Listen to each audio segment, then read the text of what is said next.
जम्मू कश्मीर के पूर्व मुख्यमंत्री और नेशनल कॉन्फ्रेंस अध्यक्ष डॉक्टर फारूक अब्दुल्ला का कहना है कि तत्कालीन राज्य में आर्टिकल 370 और 35A की बहाली तब तक आसान नहीं है जब तक कि सभी राजनीतिक दल और लोग इसके लिए लड़ने के लिए एकजुट नहीं हो जाते।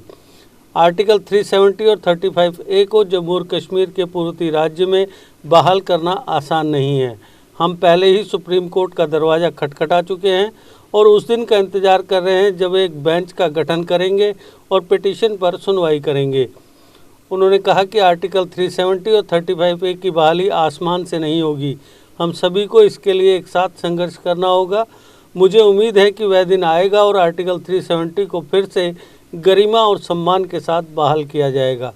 उन्होंने आरोप लगाया कि केंद्र सरकार ने यहाँ के लोगों से संपर्क किए बिना एक राज्य को असंवैधानिक रूप से केंद्र शासित प्रदेश बना दिया है।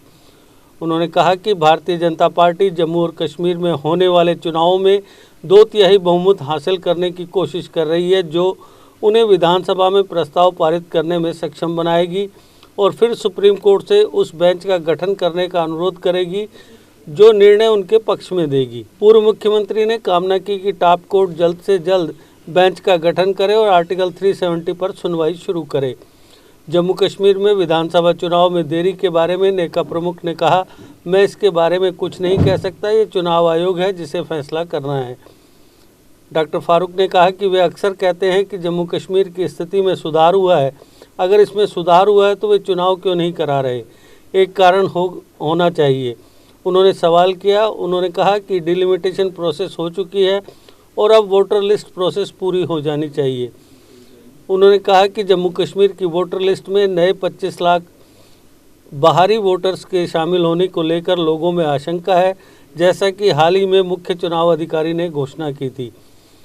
उन्होंने चिंता जाहिर करते हुए कहा कि मुझे संदेह है कि इन्हें जम्मू कश्मीर में भाजपा को सत्ता में लाने के लिए रजिस्टर्ड किया जा रहा है।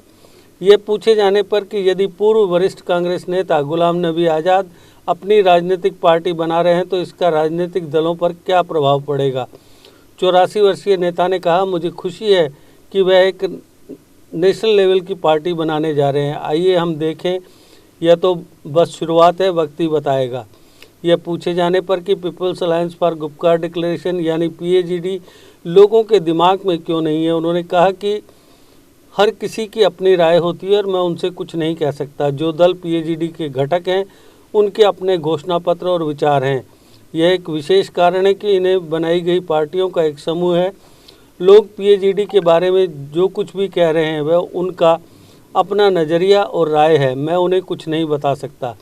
उन्होंने कहा कि वक्त बताएगा कि PAGD का गठन जम्मू कश्मीर के लोगों के फ़ायदे के लिए किया गया था। ये कहना जल्दबाजी होगी कि PAGD क्या कर सकता है, ये वक्त बताएगा।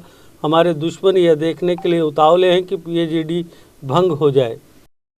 इस मौसम में J&K फॉरेस्ट डिपार्टमेंट पर्यावरण को प्रदूषण मुक्त बनाने के लिए सभी से एक एक पौधा लगाने का आग्रह करते हुए J&K को हरियाली की ओर ले जाने का संदेश दे रहा है।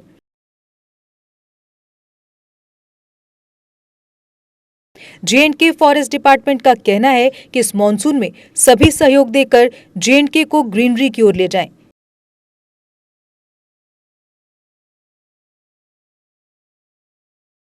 वृक्ष भूमि का गहना है, जन जन से ये कहना है।